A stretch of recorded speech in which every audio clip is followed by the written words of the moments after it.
Now we've gotten a great introduction to division. We've gotten a great introduction to division. We know how to divide. Congratulations, you know how to divide. Now we're going to get into some problems when the remainder is not 0. And it's going to be really, really easy. There's going to be no tricks or no problems or nothing really confusing here. So let's just go ahead and do it and take a simple problem first. Let's say you have 7 and you're going to divide by 3. Okay? 7 divided by 3.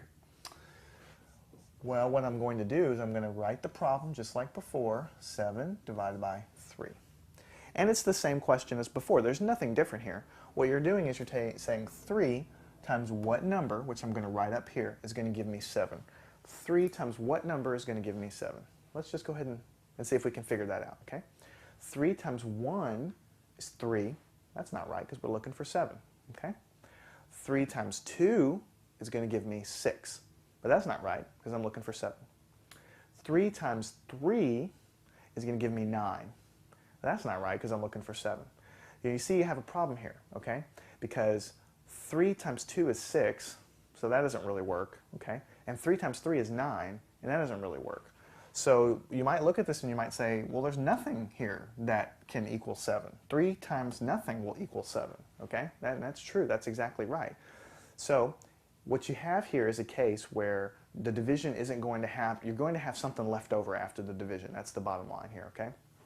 So in a case when you can't find out exactly the right number to multiply by to give you what's underneath, you just do the best you can, okay? You do the best you can. How many times will 3 go into 7 without spilling over, okay? 3 times 2 would give us 6, okay? And that's just under 7, okay? 3 times 3 would give us 9. Well, that's too many because I didn't even have 9 to begin with, okay? That's too many. So what you want to do if you can't find a number to exactly equal is you just find the best number you can just underneath what you're looking for. So in this case, 6. 3 times 2 gives us 6. 3, we know that 3 will go into 7 2 times, and that'll give us 6. And we'll see. Well, let's just see what happens when we do that. We'll go through the problem, okay? For right now, we're just going to work it like this. We're going to say 3 times 2 is going to give us 6. So what we do is we do just like we did before. We're going to put the 2 here, and we're going to say 2 times 3 is going to give us 6. Okay? We're going to put a line there, and we're going to subtract, just like we did before. Okay? 7 minus 6 is going to give you 1. You all know that. Okay? Now, when you have a number down here below, remember in all the other problems we had 0. But now we have a 1, okay? So the question is, can 3 go into 1, okay? That's what you need to ask yourself next, okay? Can 3 go into 1? Well, here's one ball, okay? And the question is, can 3 go into 1, okay? Can 3 be divided into 1? The answer is no, because remember, division is kind of like you're making groups of 3 in this case, right? Well, if you only have one ball, you can't make a group of 3, okay? You can't even make a single group of 3. So you just can't do anything else, okay? So anytime you have a number and you're dividing into that number and the number that you're dividing into is less than the number that you're dividing by, you can't do that. You just can't divide anymore, okay? So basically you stop at this point. Okay, I'm going to erase this, and I'm taking this quite slow so that we make sure we understand. You basically stop at this point and say, okay, the remainder was equal to 1. That's why I had you do that before. The remainder is equal to 1. So when you write the answer to this problem down, the answer will be 3 divided by 7 is 2 with a remainder of 1. Okay? 2 with a remainder of 1. Now let's see why that's the case. Here, let's draw 7 balls. This is 7 balls. 1, 2, 3, 4, 5, 6, 7. 7 balls. Now let's divide by groups of 3. There's one group of 3. There's 2 groups of 3. Okay, I can't make another group of 3 because I don't have any more balls. Okay, so I just leave him out here. So what this is telling me is when I divide by 3, here's one group of 3, 2 groups of 3, and 1 ball left over.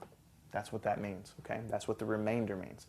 When I divide 7 by 3, I can only do it 2 times, and that's why I have the 2. Okay, but then I have 1 little ball left over, and that's called the remainder. Okay, so that's what you write down. 2 with a remainder of 1 left over. So all that means is that when you do this division, it doesn't go an even number of times. Okay, there's going to be something left over. Okay, We're going to work a lot of problems like this, so if you don't get it just yet, don't worry. What if you had 12 divided by 5? 12 divided by 5, okay? First thing you do is you put 12 under the house and you put 5 out here, okay? Now what we're trying to do here with the 12 is we're trying to say 5 times what number is going to give us 12, okay?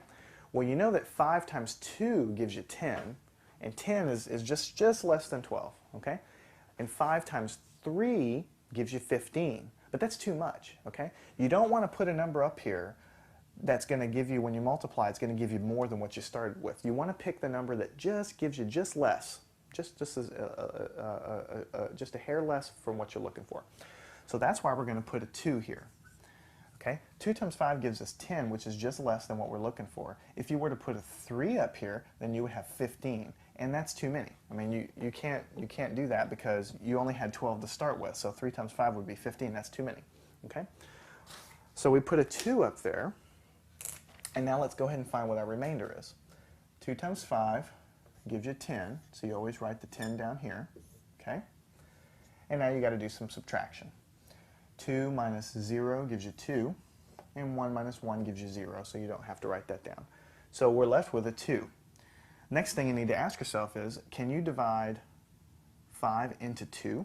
Answer is no, because 2 is just not enough. You have to, when you're doing division, the number underneath the house has to be bigger than the number outside because you're dividing into that number, okay?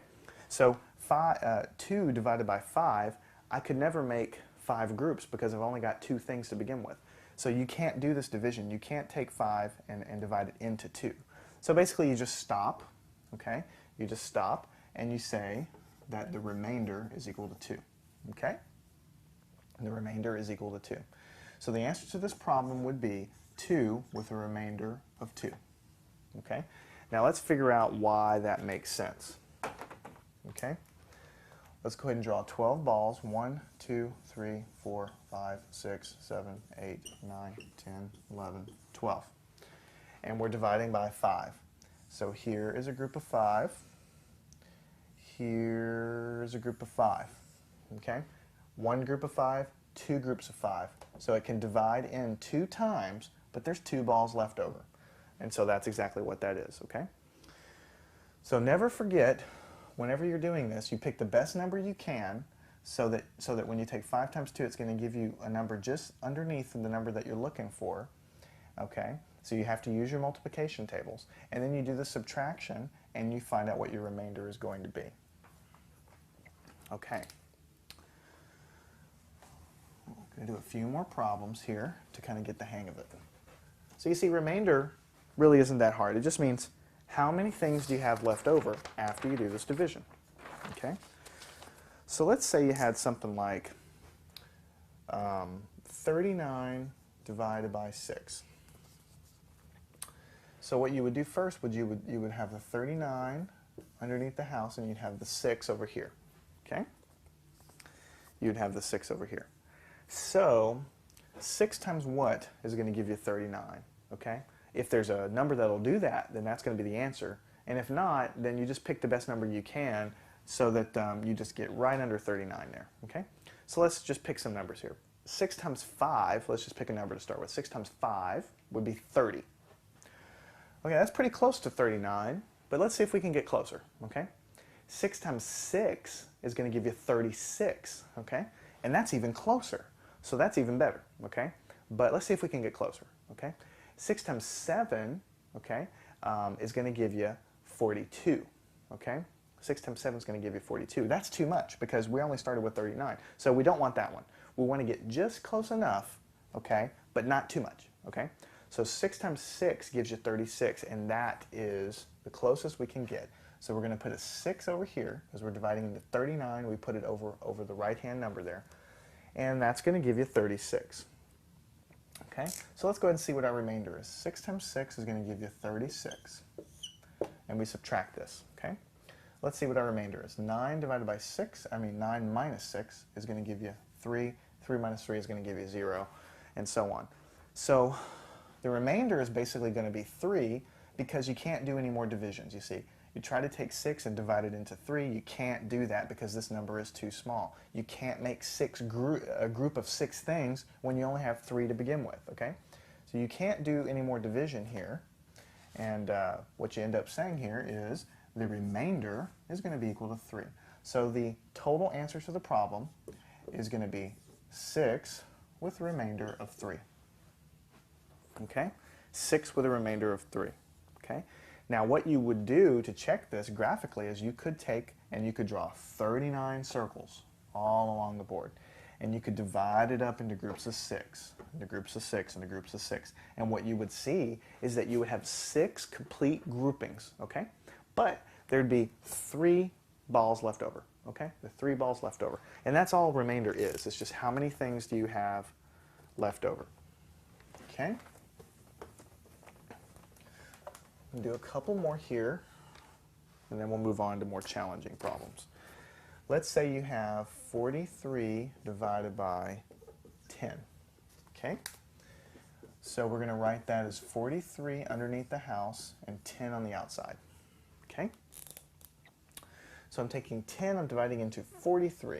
How many times can that happen? 10 times 1 gives you 10. 10 times 2 gives you 20. 10 times 3 gives you 30. We're getting close. 10 times 4 gives you 40. That's real close, okay? 10 times 5 gives you 50, and that's too many because we only have 43 to begin with. So 10 times 5 gives you 50. You don't want to use that. So 10 times 4 gives you 40, okay?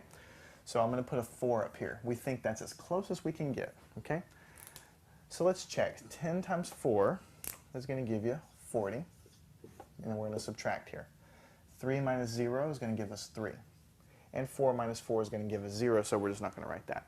Now you can't do any more division between this and this because this number is too small. You have 10 you're dividing in, and you only have 3 to begin with, so you can't do any more division. So we just say the remainder is 3. So the answer to this problem is 4 with a remainder of 3. 10 can go into 43 4 times with 3 left over. So it doesn't divide a complete number of times. You have 3 balls left over, 3 pencils left over, whatever it is you're dividing. Okay? One more problem in this section, and then we'll be done. Let's say you have 30 divided by 9. Okay? First thing we do is we rewrite things. We say 30 underneath here, and we're going to be dividing by 9. Okay? So, same thing. 9 times what gives you 30? Well, let's go ahead and try. 9 times 1 gives you 9. 9 times 2 gives you 18.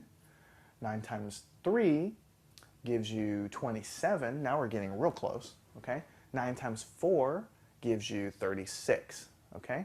And that's too many, right? Because we only have 30. So let's go back a minute, and let's say 9 times 3 gives us 27. So we're going to put a 3 up here because we're dividing by this number here. And we're going to go ahead and see what our remainder is. 3 times 9 is 27. Okay? Now we need to subtract 27 from 30. We have start in the right-hand column as before, and we can't do the subtraction, so we're going to have to borrow. We're going to take 1 away from this 3, and we're going to give it to the 0, making him a 10. Now 10 minus 7, you can do on your fingers and say that's equal to 3. Okay? And 2 minus 2 is just going to give you 0, so you don't even need to write that down.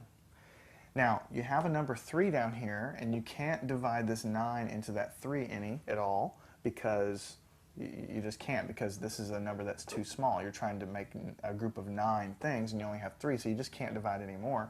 So you're just going to say the remainder is going to equal 3. So the total answer to the problem would be 3 with a remainder of 3. So basically all that means is if you were to take 30 balls and write them all down and make a group of 9 and another group of 9 and another group of 9, you could do that 3 times, but then after you do that, you're going to have 3 balls left over.